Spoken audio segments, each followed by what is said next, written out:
Do you buy what Mr. Obama had to say on the deficit? I think it's questionable. I mean, basically, the US has a pretty awful record on trying to keep the deficit down.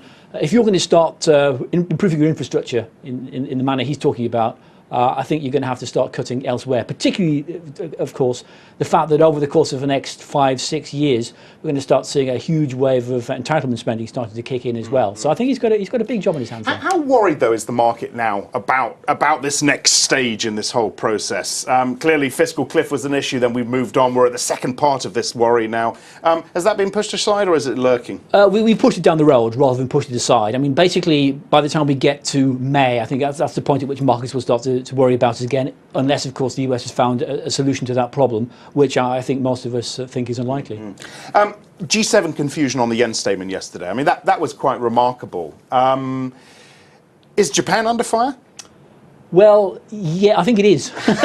We still don't know. But I'm not entirely sure. No, I think it is, because basically, you know, the Japanese have basically said we want a weaker yen.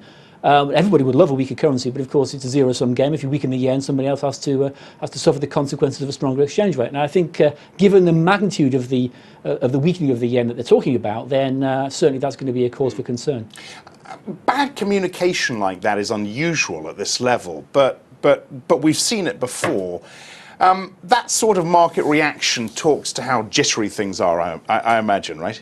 Yeah, I mean, basically the currency world is very much in flux at the moment. I mean, as you said, it's partly about Japan, but other currencies too are under pressure. I mean, we've seen some weakening of the Swiss franc recently. Concerns over the state of US fiscal policy have led to a weakening of the dollar, and of course the UK is no longer a safe haven. So the world's in turmoil with regard to currencies, and it doesn't really take an awful lot in terms of maybe a false word here or there to spark some more volatility.